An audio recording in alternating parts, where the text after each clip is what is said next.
All right, Rebels, so one of the things I wanted to try was, you know, a traditional Dremel attachment where it's always going sideways rather than straight on, like Orbital. This is a sanding disc, obviously, but even the polishing attachments directly from Dremel or anywhere else are always sideways. That's really harsh when you're talking polishing something like this. So I wanted like an Orbital polisher, something small, can fit in the Dremel.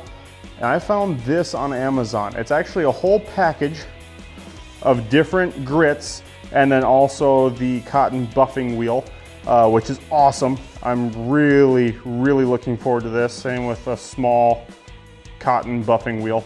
But we're going to attempt anyway, applying rub and buff with this and just see how it goes. I'm really looking forward to this. I've got my rub and buff here, silver leaf, just like always. You guys know I'm obsessed with this stuff. I talk about it way too much. I've also got this nice Seek one. I mean, I can't really call it nice. It's a really cheapie, but yeah, it's kind of handy actually. A nice straight line heat gun. So I'm gonna heat this up just a little bit, not a whole lot, but this is wax based. So if I can get it like as, I'm not gonna say runny as possible, but able to run into each of my crevices and everything as much as possible, make it liquid, it'll go on that much better. So let's see how this goes. I'm gonna heat this up. All right, so that's with it almost dead center. Now we've got a decent finish that came from that, but I wanna try one more thing here. Let's go a little off center with our dab. And this time I'm gonna go straight on.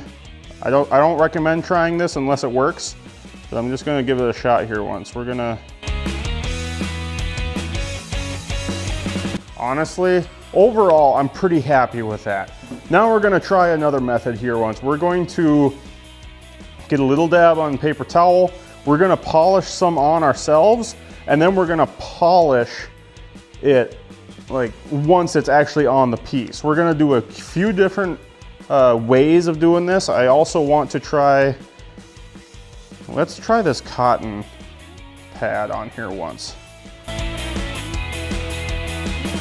Okay, it's definitely blotchy, but that doesn't mean that it didn't work well. Just means that I might need to practice with this. I think I might be onto something here, guys. It's just something I was thinking about. Let's give it a shot on here once, but let's do the, apply it to the piece first.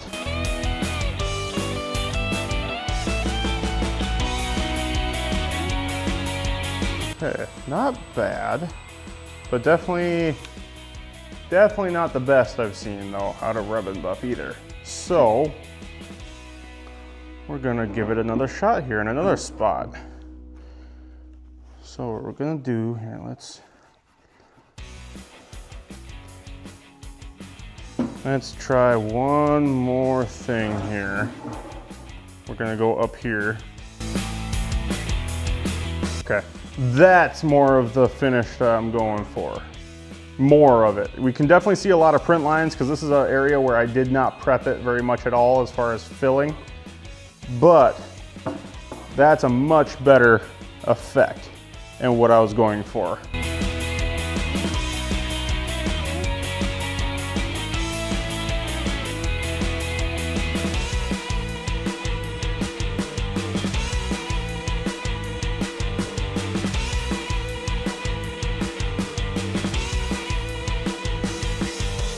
All right, so we were actually able to take back some of our flat, because many of you may know, if you apply rub and buff too thick, it really gets more of a flat look than a metal look or a shine look. We were actually able to take back some shine here.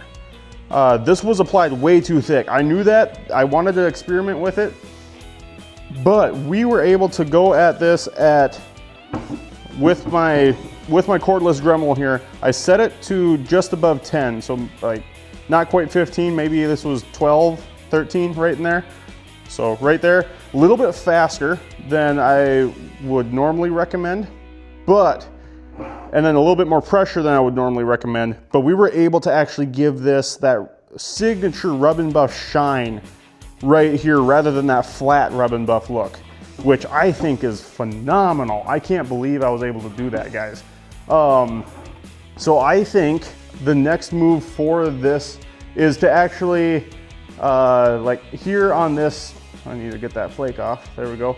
On this section here, this is the belly, as we all know, okay? This section here, obviously we can see primer yet and everything. I haven't coated this exactly the way it's gonna be coated yet, but this is gonna be more of a gunmetal gray, like a dark gray color. And then this is gonna be, this belt here is gonna be our silver. Okay, so I'm gonna go at it with, I think I'm gonna use up that can of aluminum because I really do want to use that up and everything. I don't wanna have it be a waste of money for that paint, but go over it with this technique using this buffing pad. And I don't know exactly which way I'm gonna do it yet.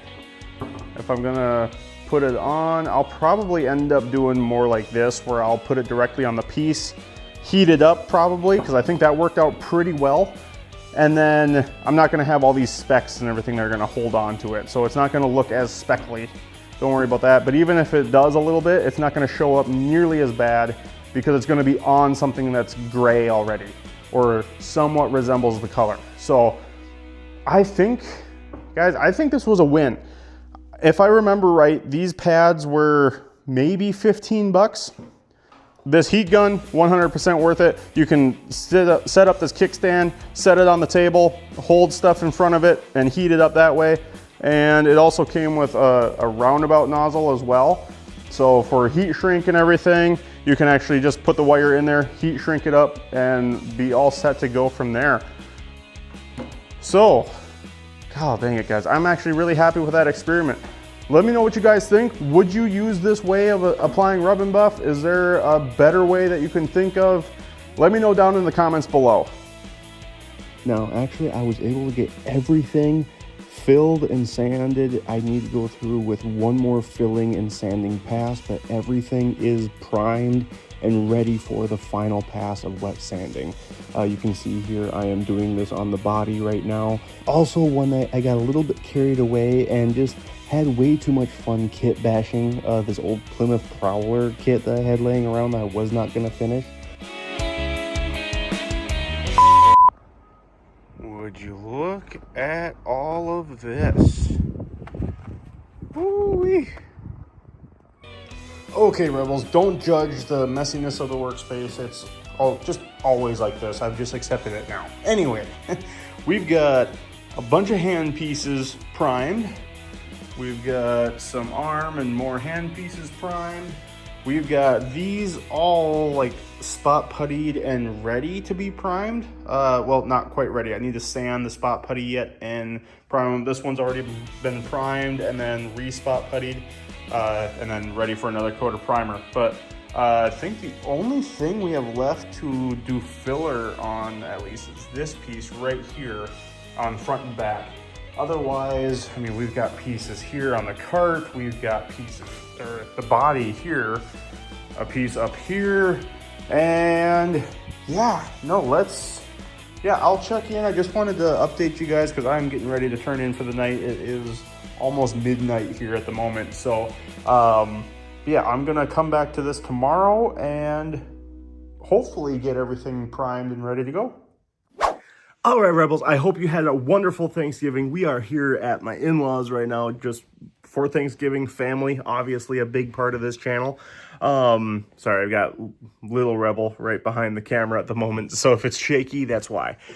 Anyway, everything I've used in this week's video, the spot putty, the palm sander, whole 9 yards, is down in the description below, especially that Dremel polishing kit. So definitely check that out there. Also, I've got some really exciting stuff in the works. You guys are not going to want to miss the next few videos to hear just what I've got coming down the pipeline, especially for those local to Fargo, North Dakota, or anywhere near. It's going to be just absolutely phenomenal. I'm really excited about some of the stuff that's happening with this channel. So stay tuned. If you haven't already, subscribe, hit that like button down below. Also, again, check out the description for just some awesome stuff. But anyway, Rebels, keep dreaming, keep building, and until next time, please always remember, rebellions are built on creativity.